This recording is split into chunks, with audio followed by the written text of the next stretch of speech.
सर्वेभ्यो नमो नमः। आज हम बीए प्रथम वर्ष संस्कृत में रघुवंश प्रथम सर्ग के बारे में अध्ययन करेंगे। हमने पूर्व कक्षा में अध्ययन किया था कि जो रघुवंशी राजा लोग थे वो बाल्यावस्था में विद्याओं के अभ्यास में लगे रहते थे, युवावस्था में विषयों के उपभोग में लगे रहते थे, वृद्धावस्था में मुनिवृत्तियों का आश्रय लेने वाले थे और अंत में योग से शरीर का त्याग करने वाले रघुवंशी राजाओं के बारे में हमने अध्ययन किया था। आज हम पढ़ेंगे कवि को रघुकुल के गुणों को सुनने के बाद रघुवंश महाकाव्य लिखने की प्रेरणा कैसे मिली, इसके बारे में हम आज अध्ययन करेंगे। तो हमारा श्लोक है,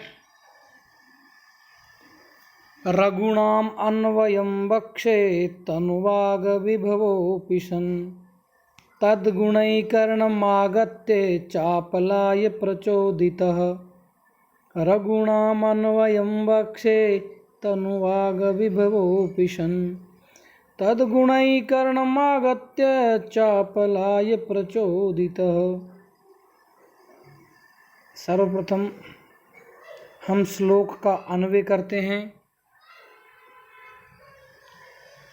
तनु वाग विभवोऽपि सन्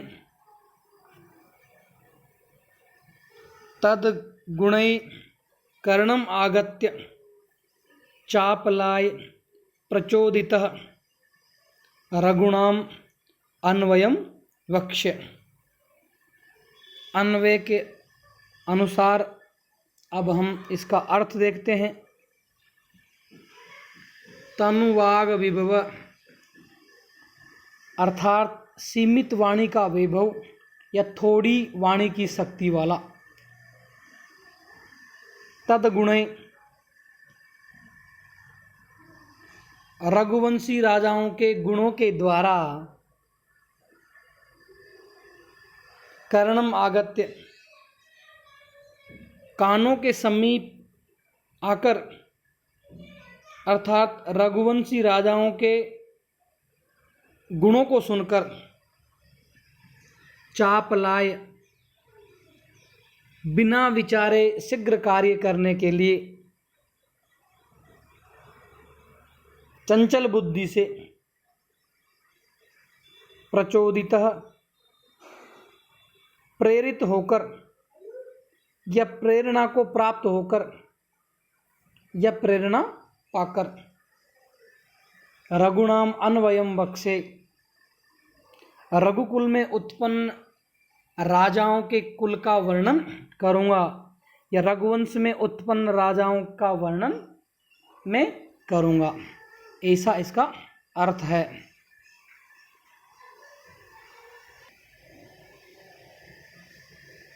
अर्थात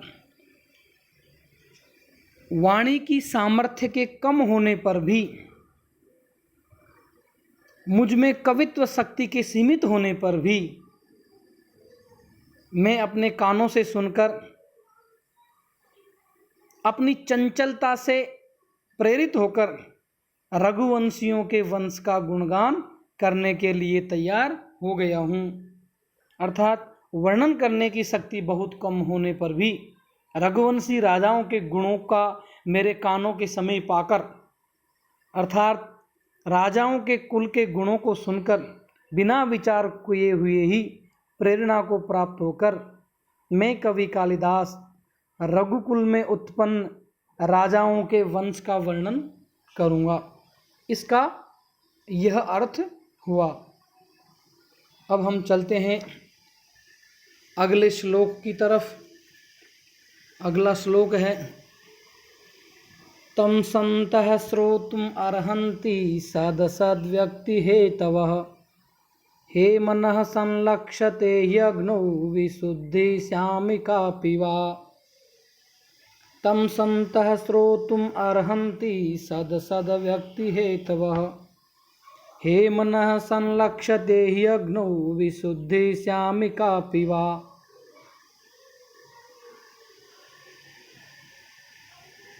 महाकवि कालिदास सज्जन पुरुषों से या सज्जन पुरुषों के सामने अपना वक्तव्य प्रस्तुत करते हैं और कहते हैं तम संतः श्रोतुम अर्हन्ति सद सद व्यक्ति हेतवः हे मनः संलक्ष्यते हि अग्नौ विशुद्धि श्यामिकापि वा। महाकवि कालिदास महाकाव्य की परीक्षा के लिए सज्जन सामाजिकों से प्रार्थना कर रहा है कि अच्छे और बुरे का विवेचन करने वाले जो सज्जन पुरुष हैं वो ही मेरे इस काव्य को सुन सकते हैं, क्योंकि सोने की अच्छाई या खराबी की जो परीक्षा है केवल अग्नि में ही हो सकती है और दूसरी जगह नहीं हो सकती। इस श्लोक का अन्वय है शद असद व्यक्ति हेतवः शन्तः तम श्रोतुम अर्हन्ति ही हे मनः विशुद्धि श्यामिका अपि वा अग्नौ संलक्ष्यते।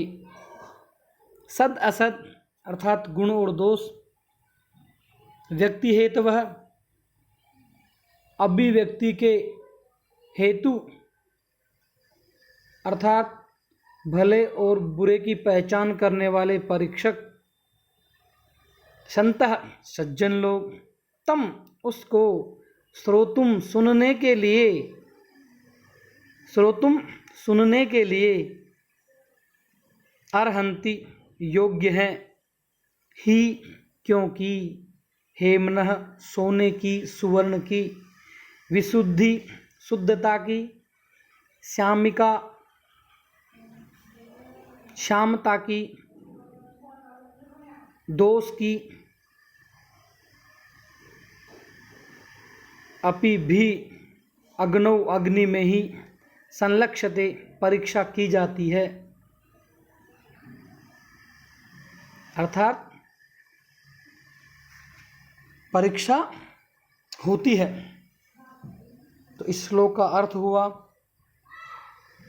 कि वो गुण दोष की पहचान करने वाले सज्जन या विद्वान जो लोग हैं वो रघुवंश नामक महाकाव्य को सुनने के योग्य हैं, क्योंकि अगर वो रघुवंश महाकाव्य को सुनेंगे तो उसकी आलोचना करेंगे,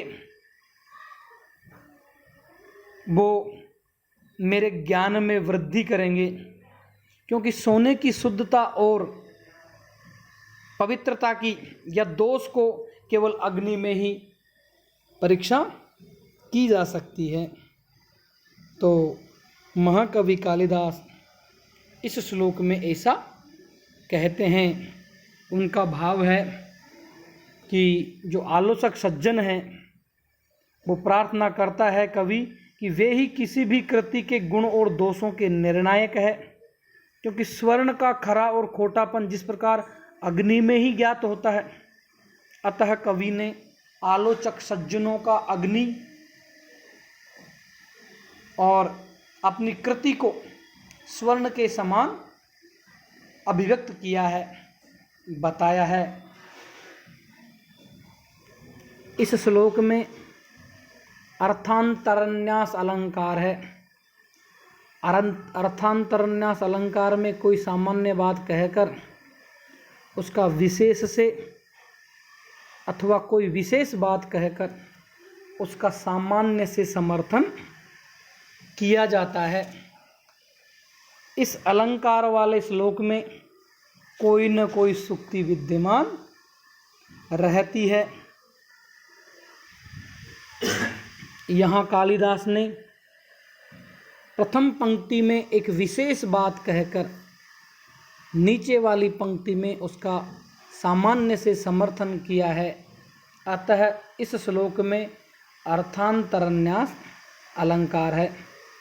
इस प्रकार इस श्लोक में कवि ने गुण दोष का विवेक रखने वाले विद्वानों को ही अपने काव्य को सुनने का अधिकारी माना है। अब हम चलते हैं अगले श्लोक की तरफ।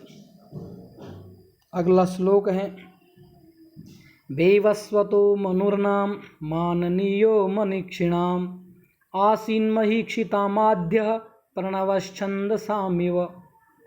वेवस्वतो मनुर्नाम माननीयो मनीषिणाम आसीन्महीक्षितामाद्यः प्रणवश्छन्दसामिव।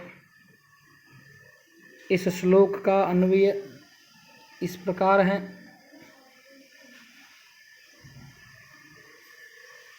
मनीक्षिणाम माननीयः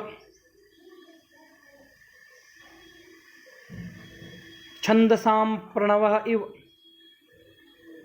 महीक्षिताम् आद्यः वेवस्वतः नाम मनु आसीत्। श्लोक का अर्थ है मनीक्षिणाम अर्थात विद्वानों में,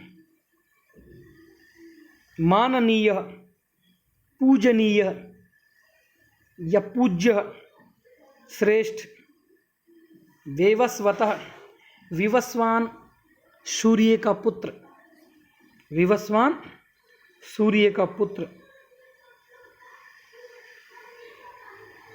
नाम मनु मनु नाम वाला, छंदसाम वेदों में, प्रणव इव ओंकार के समान, इव समान,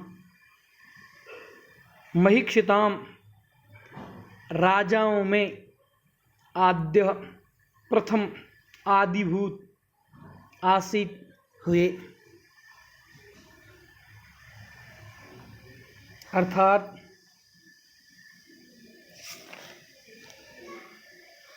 महाकवि कालिदास कहते हैं कि वेद मंत्रों में ओंकार के समान, पृथ्वी के राजाओं में प्रथम पूज्य तथा विद्वानों में माननीय सूर्य पुत्र वेवस्वत मनु रघुवंशियों में प्रथम महापुरुष थे। विद्वानों में पूज्य श्रेष्ठ वेवस्वत नाम से प्रसिद्धि को प्राप्त हुए कोई सूर्य के वंश में उत्पन्न मनु नाम वाले वेदों के ओंकार के समान राजाओं में प्रथम हुए। इस प्रकार इस श्लोक का अर्थ हुआ।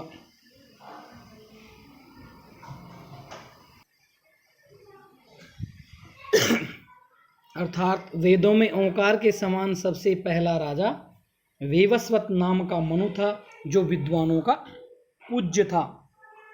सूर्य के पुत्र वेवस्वत मनु ने सर्वप्रथम पृथ्वी पर शासन किया था।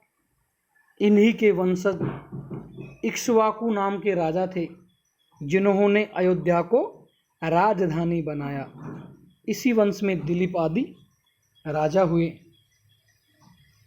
अब अगला श्लोक तदन्वये शुद्धिमती प्रसूति शुद्धिमत्तरः दिलीप इति राजेन्दुर इंदु क्षीर निधाविव।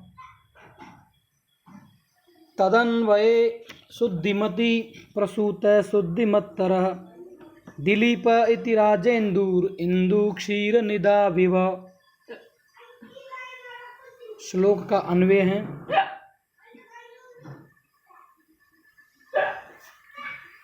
शुद्धिमती तदन्वये शुद्धिमत्तरः दिलीपः इति राजेन्दु क्षीरनिधौ इंदु इव प्रसूतः।